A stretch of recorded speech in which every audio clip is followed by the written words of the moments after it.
Sorry అండి, doctor Narayana గారు. నేను డాక్టర్, నేనే నమ్మను. సభకు నమస్కారం.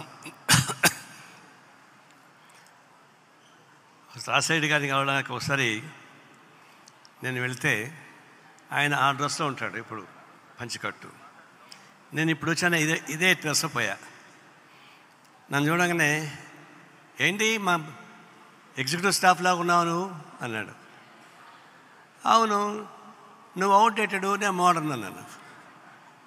అంటే అనంతంగా నవ్వాడు. నేను అవుట్డేటెడ్ పంచగించంతా ఇప్పుడు మోడర్న్ అని చెప్పేసాను. ఎదురుగా అతన్ని ఆట పట్టించినా కూడా నవ్వుకుంటాడు తప్ప అంతకు మించి ఉండదు. నేను ఒకటి రెండు విషయాలు మాత్రం చెప్పాలి ఇక్కడ. నాకు రామకృష్ణ చెప్పాడు ఆయన గురించి. దానికి పూర్వం ఎద్దులేశ్వరరెడ్డి 4 దఫాలు కడప పార్లమెంట్ సభ్యుడిగా గెలిచాడు. స్వాతంత్ర సమరయోధుడు ఆయన. కడప గాంధీ అంటారు ఆయన్ని. ఆయన ఎప్పుడు పోటీ చేసినా రాజారెడ్డి గారు పులివెందుల నుంచి ఒక జీపు, దానికి కావాల్సినటువన్నీ ఏర్పాటు చేసేవాడు. అంటే పార్టీకి అంత సన్నిహితమైనటువంటి కుటుంబం అది. తర్వాత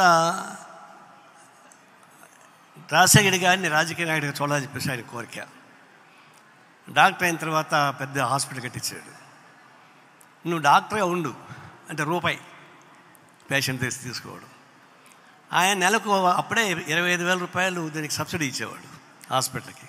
నాకంటే తెలుసు అంటే రాజశేఖర్ గారికి మా కమ్యూనిస్ట్ పార్టీ నాయకులు సోమిరెడ్డి, లింగమూర్తి, వీళ్ళు ముగ్గురు ఒకే ఏజ్ గ్రూప్ వాళ్ళు. నేను పోయినప్పుడు తీసుకెళ్ళి పరిచయం చేశారు. మేమంతా ఒకే గ్రూప్ వాళ్ళు, ఏజ్ గ్రూపే. ఇప్పుడు జూలైలో పుట్టాను, నేను డిసెంబర్లో పుట్టాను. రాజకీయాల్లో నేను, చంద్రబాబు నాయుడు, రాజశేఖర్ రెడ్డి ముగ్గురు కూడా సమకాలీకులమే ఏజ్ రీత్యా. అప్పటి నుంచి పరిచయం ఉంది. ఆయన ముఖ్యమంత్రి అయిన తర్వాత విశాలాంధ్రకు సంబంధించిన మేము అడిగితే ఆయన చెప్పేది ఏంటంటే, నేను ఫస్ట్ చదివిందే విశాలాంధ్ర తర్వాత మిగతా చదివాను నేను. అంటే కమ్యూనిస్ట్ పార్టీ అంటే నాకు అంత భక్తి విశ్వాసం చెప్పేసి అని చెప్పుకున్నాడు. చెప్పడం కాదు, ఆచరణలో నిరూపించాడు కూడా. దీంతో పాటు చెప్పాల్సిందంటే మీకు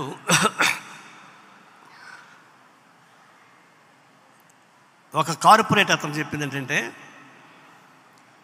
రాజశేఖర రెడ్డి మాలాంటి వాళ్ళకి ఏదైనా బాధ కలిగినా, నష్టం వచ్చినా కనిపిస్తే పిలిచి ఏదో ఇబ్బంది వచ్చిందంటే నీకు ఎట్లా ఉన్నావు అని అడిగి ఏదైనా ఉంటే సహాయం కావాలని అడిగేవాడు.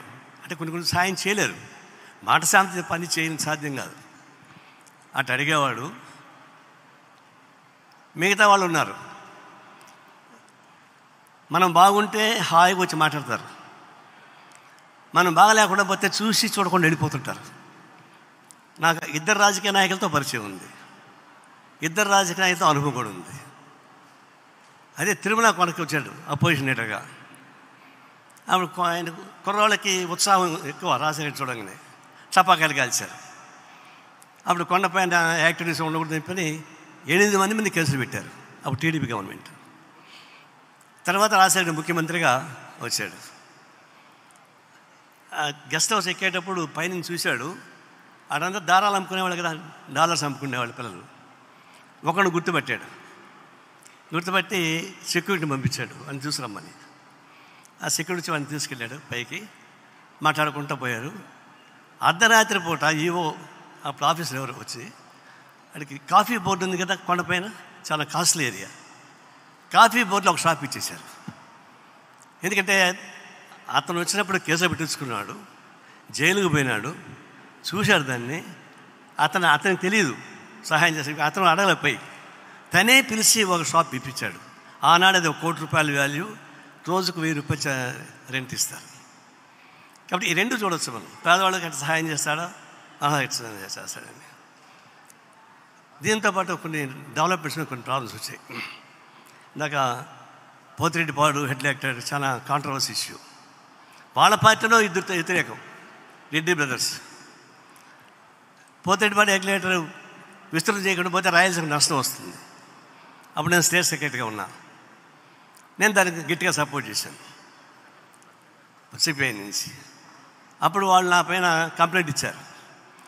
రాయలసీమ ప్రాంతానికి ప్రభుత్వ విస్తృతపరచకపోతే నష్టం వస్తుందని చెప్పేసి నిలబడినాం. ఆయన గట్టి నిలబడ్డాడు. ఆయన అప్పుడు నిలబడకపోతే మనకి ఇంకా నష్టం వచ్చి ఉండేది. పోలవరం ప్రాజెక్టు అంతే, అది కాంట్రవర్సీ వచ్చింది. ఆయన నిలబడ్డాడు, మేము నిలబడ్డాం. మాకు పోలవరం పైన కమిట్మెంట్ ఎక్కువ, నీళ్ళ సమస్య పైన. అప్పుడు ఓపెన్గా సపోర్ట్ చేసాం. ఒక ప్రాబ్లం ఉంది, ఎత్తు తగ్గించి చేయాలని చెప్పేసి ప్రతిపాదన. ఎత్తు తగ్గిస్తే గ్రావిటేషన్ మీద నీళ్లు పోవు, కరెంటు ఉత్పత్తి కాదు. అలాంటప్పుడు కట్టి మాత్రం ఎలా అని చెప్పేసి అని 3 ఐఏఎస్ ఆఫీసర్ని మా సిపిఐ ఆఫీస్కి పంపించాడు. అందులో ఒక అతను ఇప్పుడు జమ్మూ కాశ్మీర్లో ఉన్నాడు, సతీష్ చంద్ర అనుకుంటా, జమ్మూ కాశ్మీర్ సర్వీస్ కమిషన్ ఉన్నాడు. వాళ్ళు వచ్చి ఎక్స్ప్లెయిన్ చేశారు. అప్పుడు ఏమనంటే, మేము తగ్గించి కట్టుకోమని చెప్తుంటామయా, మీరు కట్టేసుకోండి అని చెప్పి. ఇంకేం చేయాలా?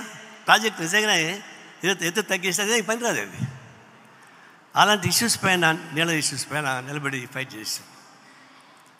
ఇప్పుడు రేవంత్ రెడ్డి రాబోతున్నాడు ముఖ్యమంత్రిగా. తెలుగు రాష్ట్రాలలో ఆందోళన జరుగుతుంది, విభజన సమైక్యత. పార్లమెంట్ లాబీలో రాహుల్ గాంధీ ఉన్నాడు, Gurudas Gupta CPI leader, floor leader. ఆయన పోయి అడిగాడు, ఏమయ్యా రాహుల్, ఆంధ్ర మండిపోతూ ఉంది, is burning, why not you go అని అంటే, ఏం చేయాలి నేను, there is no Rajasekhar Reddy. అదే అన్నాడు, రాజశేఖర్ రెడ్డి లేడు, నేనేం చేయలేకపోయాను. అంటే రాజశేఖర్ రెడ్డి గారు ఉంటే ఇప్పుడు తెలంగాణ ముఖ్యమంత్రి రేవంత్ వచ్చేవాడు కాదు, ఎందుకంటే టీఆర్ఎస్ ఉండేది కాదు. ప్రత్యేక తెలంగాణ వచ్చి ఉండేది తెలియదు, కానీ టీఆర్ఎస్ నాయకులు మాత్రం ఉండేవాళ్ళు కాదు. అది చక్కగా ప్లాన్ చేశాడు. అంటే విభేదాలు ఉంటాయి, రాజకీయ విభేదాలు ఉంటాయి. విభేదాలు చూడాలి, శత్రుత్వం చూడడానికి వెళ్ళా. ఒకసారి బాగా విమర్శించాను నేను, నా నోరు కూడా కొంచెం దురుసుగా ఉంటుంది, విమర్శించాను. మరుసటి రోజు ఆఫీస్కి వెళ్తే, మేము విమర్శించేదండి పబ్లిక్ ఇష్యూస్ పైనే కదా, పర్సనల్గా ఏముంటాయి. నన్ను చూడక లేచి కౌగిలించుకుంటే ఆ సమయంలో డాక్టర్ కేవీపీ ఉన్నాడు ఇక్కడే. ఆయన చూసి, నేను నారాయణ చూసి, నీకు పంచ నిలవదా, బూతులు దొరుకుతున్నాడు బయట అన్నాడు. అంటే ఆయన అట్లే పట్టుకొని, అవునా ఆయన కమ్యూనిస్ట్ పార్టీ నాయకుడు, నేను కాంగ్రెస్ పార్టీ ముఖ్యమంత్రిని, మనం విమర్శకు నీకు చేస్తాడా అవి మీరు రాయలసీమలో ఏడాది చావని వెళ్ళిపోయాడు. అంటే విమర్శని సద్విమర్శగా తీసుకోవడం, సబ్జెక్టుగా తీసుకోకుండా. రాజకీయాలు విభేదాలు ఉంటాయి, విభేదాలు ఎందుకు ఉంటాయి? Life is full of contradictions.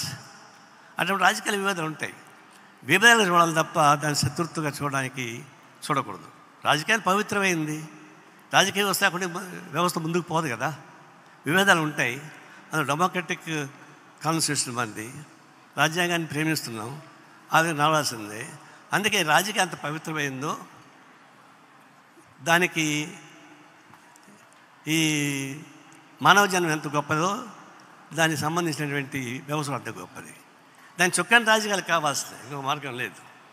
ఆయన నమ్మింది కాంగ్రెస్ పార్టీని, మేము నమ్మింది కమ్యూనిస్ట్ పార్టీని, తప్పేం లేదు. కానీ ఇప్పుడు ఏమవుతుంది, ఇప్పుడు ఎక్కడికి పోతే టీవీ వాళ్ళు జర్నలిస్టులు వస్తే, అయ్యా నువ్వు ఏ టీవీలో ఉన్నావు, ఈ టీవీలో ఉన్నావా, ఏబిఎన్లో ఉన్నావా, టీవీ5 ఉన్నావు అడుగుతారు. ఎందుకంటే వాళ్ళు బతిరు కోసం మారుతూ ఉంటారు.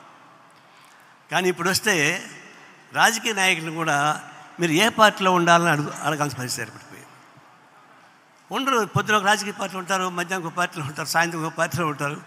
అంటే రాజకీయ వ్యవస్థ క్షీణించిపోయిందంటే రాజకీయ పార్టీ నాయకులు కూడా బెళ్ళ పెట్టుకొని తిరగాల్సి వస్తుంది, గుర్తింపు బిళ్ళ. ఎంత దిగజారిపోయింది, అది చాలా బాధ వేస్తుంది. ఇట్లా దిగజారిపోయిన రాజకీయ వ్యవస్థను బాగుపరచాలంటే ఫైట్ చేయాల్సింది, ఇంకో మార్గం లేదు. రాజశేఖర్ చూపించాడు కదా, ఆయనకి ఎన్ని కష్టాలు వచ్చాయో తెలుసా? శర్మిలమ్మకి అన్ని కష్టాలు ఇంకా రాలే. ఏదైనా కష్టాలు వస్తానికి వాళ్ళ పార్టీ నుంచే వస్తాయి.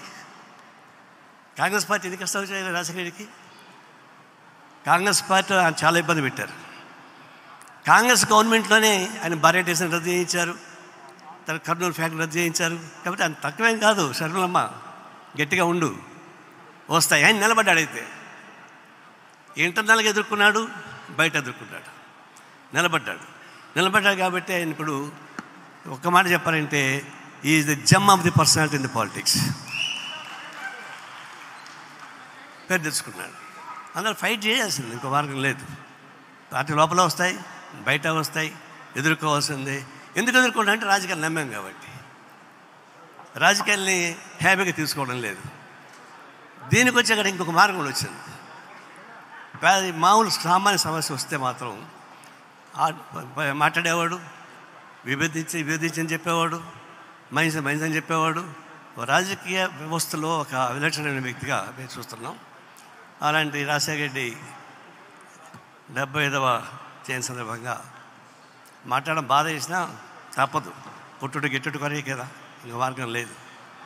అయితే ఈ ఆంధ్ర రాష్ట్రాన్ని బాగు చేయడానికి శరణం వచ్చింది. కాంగ్రెస్ పార్టీ కూడా నిలబడాలి కేంద్రంలో కూడా.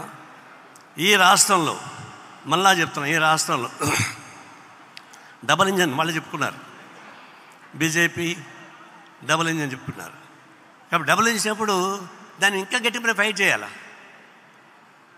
చంద్రబాబు నాయుడు మళ్ళీ రాజకీయాలు బయటకు వస్తాడేమో, బీజేపీ బయటకు వస్తాడేమో అని అక్కర్లే.